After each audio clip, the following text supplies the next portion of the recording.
আসসালামু আলাইকুম ওয়া রাহমাতুল্লাহি ওয়া বারাকাতুহু।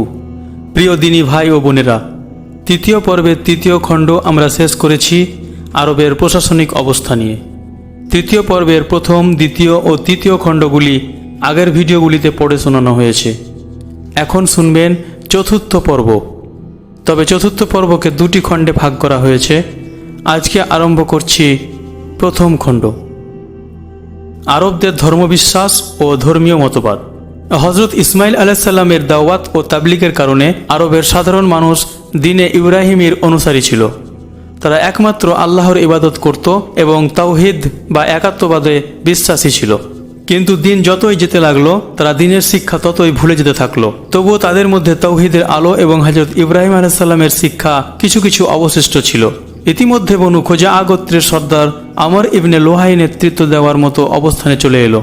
ছোটবেলা থেকে এ লোকটি ধর্মীয় পুণ্যময় পরিবেশে প্রতিপালিত হয়েছিল। ধর্মীয় বিভিন্ন বিষয়ে তার আগ্রহ ছিল অসামান্য। সাধারণ মানুষ তাকে ভালোবাসার চোখে দেখত এবং নেতৃস্থানীয় ধর্মীয় বিশেষজ্ঞ হিসেবে মনে করত, তার অনুসরণ করত। এক পর্যায়ে এই লোকটি সিরিয়া সফর করে। সেখানে যে মূর্তি পূজা করা হচ্ছে, সে মনে করলো এটাও বুঝি আসলেই একটা ভালো কাজ। সিরিয়ায় অনেক নবী আবির্ভূত হয়েছেন এবং আসমানি কিতাব নাজিল হয়েছে, কাজেই সিরিয়ার জনগণ যা করছে সেটা নিশ্চয়ই ভালো এবং পুণ্যের কাজ। এরূপ চিন্তা করে সিরিয়া থেকে ফেরার পথে সে হোবাল নামের এক মূর্তি কাবা ঘরের ভেতর স্থাপন করলো। এরপর সে মক্কাবাসীদের সেই মূর্তি পূজার মাধ্যমে আল্লাহর সাথে শিরক করার আহ্বান জানালো। মক্কার লোকেরা ব্যাপকভাবে তার ডাকে সাড়া দিল। মক্কার জনগণকে মূর্তি পূজা করতে দেখে আরবের বিভিন্ন এলাকার লোক তাদের অনুসরণ করলো। কাবা ঘরে রক্ষণাবেক্ষণকারীদের বৃহত্তর আরবের লোকেরা মনে করত ধর্মগুরু। এ কারণে তারাও মূর্তি পূজায় মক্কার লোকেদের অনুসরণ করলো। এমনি করে আরবে মূর্তি পূজার প্রচলন হলো। হোবাল ছাড়াও আরবের প্রাচীন মূর্তি ছিল মানাত। এ মূর্তি লোহিত সাগরের উপকূলে কোদাইদ এলাকার মুসাল্লাল নামক জায়গায় স্থাপন করা হয়েছিল। এরপর তায়েফে লাত নামে একটি মূর্তি স্থাপন করা হয়। নাখলা নামক স্থানে ওয়াজ্জা নামে একটি মূর্তি রেখে তার পূজা করা হয়। এ তিনটি ছিল আরবের সবচেয়ে বড় বড় মূর্তি। এসব মূর্তির অনুসরণে অল্পকালের মধ্যে হেজাজের সর্বত্র শিরকের আধিক্য এবং মূর্তি স্থাপনের হিড়িক পড়ে যায়। বলা হয়ে থাকে যে একটি জিন আমর ইবনে লোহাইয়ের অনুসারী ছিল। সে আমরকে জানালো যে নুহের জাতির মূর্তি অর্থাৎ ওয়াদ্দা, সুয়া, ইয়াগুস, ইয়াউক এবং নাসার জেদ্দায় প্রথিত রয়েছে। এ খবর জানার পর আমর ইবনে লোহাই জেদ্দায় গেল এবং এ সকল মূর্তি খুঁড়ে বের করলো। এরপর সেসব মূর্তি মক্কায় নিয়ে এলো। হজ মৌসুমে সেসব মূর্তি বিভিন্ন গোত্রের হাতে তুলে দেওয়া হলো। গোত্রগুলো নিজ নিজ এলাকায় সেসব মূর্তি নিয়ে গেল। এমনিভাবে প্রত্যেক গোত্র এবং পর্যায়ক্রমে প্রত্যেক ঘরে ঘরে মূর্তি স্থাপিত হলো। পালাক্রমে পৌত্তলিকরা কাবাঘরকে মূর্তি দ্বারা পরিপূর্ণ করল। মক্কা বিজয়ের সময় কাবাঘরে ৩৬০টি মূর্তি ছিল। রসুল্লাহ সাল্লাল্লাহু আলাইহি সাল্লাম নিজ হাতে সেসব মূর্তি ভাঙেন। তিনি একটি ছড়ি দিয়ে গুঁতো দিতেন, সাথে সাথে সে মূর্তি নিচে পড়ে যেত। এরপর তার নির্দেশে সব মূর্তি কাবাঘর থেকে বাইরে বের করে পুড়িয়ে ফেলা হয়েছিল। মোট কথা, শিরক এবং মূর্তি পূজা ছিল আইয়ামে জাহিলিয়াতের সবচেয়ে বড় ধর্মীয় কাজ। মূর্তি পূজা করে মনে করত যে তারা হজরত ইব্রাহিম আলাইসাল্লামের দিনের ওপরই রয়েছে। পৌত্তলিকদের মধ্যে মূর্তি পূজার কিছু বিশেষ নিয়ম প্রচলিত ছিল। এর অধিকাংশই ছিল আমর ইবনে লোহাইয়ের আবিষ্কার। আমরের এ সকল কাজকে মক্কার লোকেরা প্রশংসার চোখে দেখত। ইব্রাহিমী দিনে পরিবর্তন নয়, বরং এসবকে তারা মনে করত বেদাতে হাসানা। নিচে পৌত্তলিকদের মূর্তি পূজার কয়েকটি প্রচলিত রেওয়াজ তুলে ধরা হচ্ছে। ১. আইয়ামে জাহেলিয়াতে পৌত্তলিকরা মূর্তির সামনে নিবেদিত চিত্তে বসে থাকত এবং তাদের কাছে আশ্রয় চাইত। তাদের জোরে জোরে ডাকত এবং প্রয়োজন পূরণ, মুশকিল আসান বা সমস্যা সমাধানের জন্য তাদের কাছে সাহায্য চাইত। তারা বিশ্বাস করত যে মূর্তিরা আল্লাহর কাছে সুপারিশ করে তাদের উদ্দেশ্য পূরণ করিয়ে দেবে। ২. মূর্তিগুলোর উদ্দেশ্যে হজ এবং তাওয়াফ করা হতো। তাদের সামনে অনুনয় বিনয় করা হতো, তাদের সেজদা করা হতো। ৩. মূর্তিগুলোর জন্য উপঢৌকন এবং নজরানা পেশ করা হতো। কোরবানির পশু অনেক সময় মূর্তির আস্তানায় নিয়ে জবাই করা হতো, তবে সেটা করা হতো মূর্তির নামে। জবাইয়ের এই উভয় রকমের কথা কোরআনে আল্লাহ তাআলা উল্লেখ করেছেন। সেই পশুও হারাম করা হয়েছে যা মূর্তি পূজার বেদির উপর বলি দেওয়া হয়।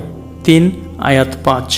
আল্লাহ তাআলা আরও বলেন, ওসব পশুর গোশত খেও না যার ওপর আল্লাহর নাম নেওয়া হয়নি, অর্থাৎ গায়রুল্লাহর নামে জবাই করা হয়েছে এমন কিছুই আহার করো না। ১২১ আয়াত ৬। 4. মূর্তির সন্তুষ্টি লাভের একটা উপায় এটাও ছিল যে পৌতলিকরা তাদের পানাহারের জিনিস, উৎপাদিত ফসল এবং চতুষ্পদ জন্তুর একাংশ মূর্তির জন্য পৃথক করে রাখত। মজার বিষয় হচ্ছে তারা আল্লাহর জন্যও একটা অংশ রাখত। পরে বিভিন্ন অবস্থার প্রেক্ষিতে আল্লাহর জন্য রাখা অংশ মূর্তির কাছে পেশ করত, কিন্তু মূর্তির জন্য রাখা অংশ কোনো অবস্থায় আল্লাহর কাছে পেশ করত না। যেমন আল্লাহ তাআলা বলেন, আল্লাহ সেসব শস্য ও পশু সৃষ্টি করেছেন, তন্মধ্যে থেকে তারা আল্লাহর জন্য একাংশ নির্দিষ্ট করে এবং নিজেদের ধারণা মতে বলে এটা আল্লাহর জন্যে এবং এটা আমাদের দেবতার জন্যে। যা তাদের দেবতাদের অংশ তা আল্লাহর কাছে পৌঁছে না, কিন্তু যা আল্লাহর অংশ তা তাদের দেবতাদের কাছে পৌঁছায়। তারা যা মীমাংসা করে তা বড়ই নিকৃষ্ট। 136 আয়াত 6। 5. মূর্তিদের সন্তুষ্টি পাওয়ার একটা উপায় তারা এটা নির্ধারণ করেছিল যে পৌতলিকরা উৎপাদিত ফসল এবং চতুষ্পদ পশুর মধ্যে বিভিন্ন ধরনের মানত করত। যেমন আল্লাহ তাআলা বলেন, তারা তাদের ধারণা অনুসারে বলে এসব গবাদি পশু ও শস্যক্ষেত্র নিষিদ্ধ।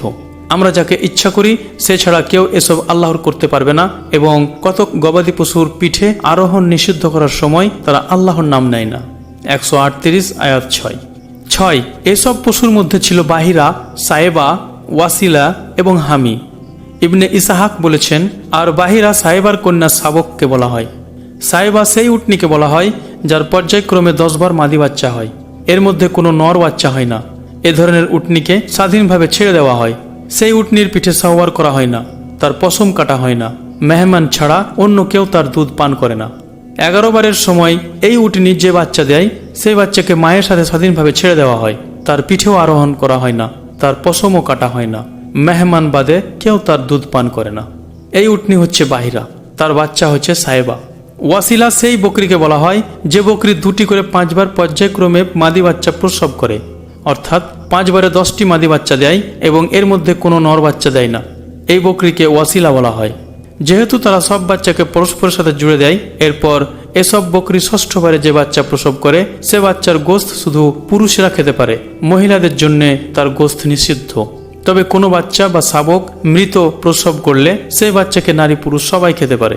হামি সেই পুরুষ উটকে বলা হয় যার বীর্য থেকে পরপর 10টি মাদি বাচ্চা জন্ম নেয়, এর মাঝে কোনো নর বাচ্চা জন্ম না নেয়। এ ধরনের উটের পিঠ সংরক্ষিত রাখা হয়। এদের পিঠে কাউকে আরোহণ করতে দেওয়া হয় না, গায়ের পশম কাটা হয় না। উটের পালের মধ্যে এ উটকে স্বাধীনভাবে বিচরণের জন্য ছেড়ে দেওয়া হয়। এছাড়া এদের দিয়ে অন্য কোনো প্রকার কাজও নেওয়া হয় না। আইয়ামে জাহেলিয়াতে প্রচলিত এসব প্রকারের মূর্তি পূজা এবং রীতিনীতির প্রতিবাদ করে আল্লাহ তাআলা কোরআনে বলেন, বাহিরা, সায়েবা, ওয়াসিলা এবং হামি আল্লাহ স্থির করেননি, কিন্তু কাফেররা আল্লাহর প্রতি মিথ্যা আরোপ করে এবং তাদের অধিকাংশই তা উপলব্ধি করে না। 103 আয়াত 5। আল্লাহ তাআলা কোরআনে আরও বলেন, ওরা আরও বলে এসব গবাদি পশুর গর্ভে যা রয়েছে তা আমাদের পুরুষদের জন্য নির্দিষ্ট এবং সেটা আমাদের স্ত্রীদের জন্য অবৈধ, আর সেটি যদি মৃত হয় তবে নারী পুরুষ সবাই ওতে অংশীদার। তাদের এরূপ বলার প্রতিফল তিনি তাদের দেবেন, তিনি প্রজ্ঞাময় ও সর্বজ্ঞ। 139 আয়াত 6। চতুষ্পদ পশুদের উল্লেখিত শ্রেণীবিন্যাস অর্থাৎ বাহিরা, সায়েবা প্রভৃতির অন্য অর্থ বর্ণনা করা হয়েছে। ইবনে ইসহাকের ব্যাখ্যায় উল্লেখিত ব্যাখ্যার সাথে এর কিছুটা পার্থক্য রয়েছে। হযরত সাইদ ইবনে মুসাইব রাদিয়াল্লাহু তাআলা আনহু বলেন, এসব পশু হচ্ছে ওদের তাগুতদের জন্যে। সহিহ বুখারীতে বর্ণিত হয়েছে যে মূর্তির নামে পশু সর্বপ্রথম আমর ইবনে লোহাই ছেড়েছিল। আরবের লোকেরা এই বিশ্বাসের সাথে এসব আচার অনুষ্ঠান পালন করত যে মূর্তি তাদেরকে আল্লাহর কাছাকাছি পৌঁছে দেবে এবং তাদের জন্য আল্লাহর কাছে সুপারিশ করবে। পবিত্র কোরআনে আল্লাহ তাআলা বলেন, পৌতলিকরা বলতো, আমরা তো এদের পুজো এজন্য করি যে এরা আমাদেরকে আল্লাহর সান্নিধ্যে এনে দেবে। আল্লাহ তাআলা কোরআনে আরও বলেন, ওরা আল্লাহ ছাড়া যার ইবাদত করে তা ওদের ক্ষতিও করে না, উপকারও করে না। ওরা বলে এগুলো আল্লাহর কাছে আমাদের জন্য সুপারিশকারী। 18 আয়াত 10। মক্কার পৌতলিকরা আজলাম অর্থাৎ ফাল এর তীর ব্যবহার করত।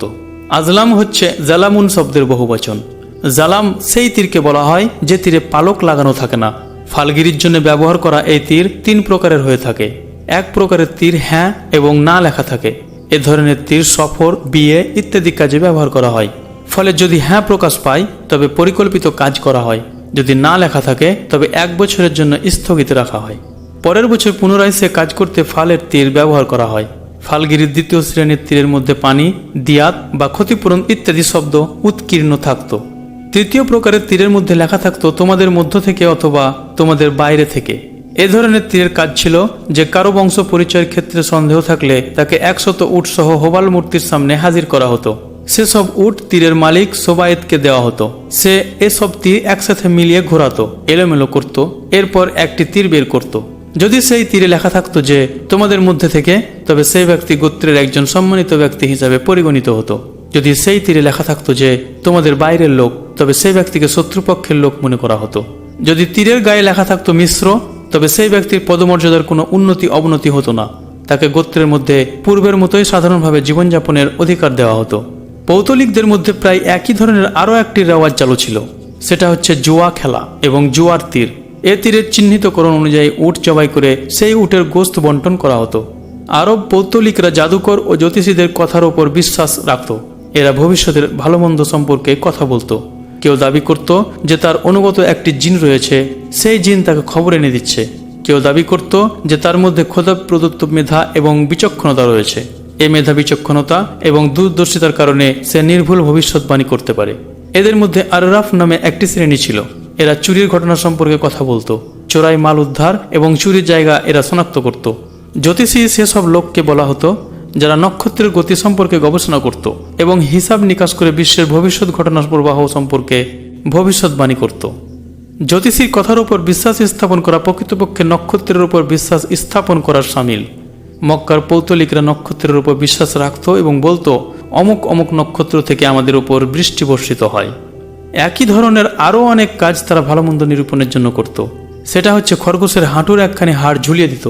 কিছু দিন ও কিছু মাস কিছু পশু, কিছু নর এবং কিছু নারীকে তারা অশুভ মনে করত। অসুস্থ লোকেদের স্পর্শ থেকে তারা দূরে থাকত এবং তার দেখাকে ক্ষতিকর মনে করত। রুহু বেরিয়ে যাওয়ার পর উল্লুকে পরিণত হয় বলে তারা ধারণা করত। নিহত ব্যক্তির আততায়ীর কাছ থেকে বদলা না নেওয়া হলে নিহত ব্যক্তির রুহু শান্তি পায় না বলে তারা বিশ্বাস করত। নিহত ব্যক্তির আত্মা পাহাড়ে প্রান্তরে ঘুরে বেড়ায় এবং পিপাসা পিপাসা আমাকে পান করাও পান করাও বলে চিৎকার করতে থাকে বলে তারা বিশ্বাস করত। হত্যার ক্ষতিপূরণ নেওয়া হলে নিহত ব্যক্তির রুহু শান্তি পায় বলে তারা বিশ্বাস করত। এতক্ষণ আপনারা শুনলেন চতুর্থ পর্বের প্রথম খণ্ড, আরবদের ধর্মবিশ্বাস ও ধর্মীয় মতবাদ নিয়ে। দ্বিতীয় খণ্ড নিয়ে পরের ভিডিওতে আবারও ফিরে আসবো ইনশাআল্লাহ। এখান থেকে বিদায় জানিয়ে শেষ করছি। আসসালামু আলাইকুম ওয়া রাহমাতুল্লাহি ওয়া বারাকাতুহু।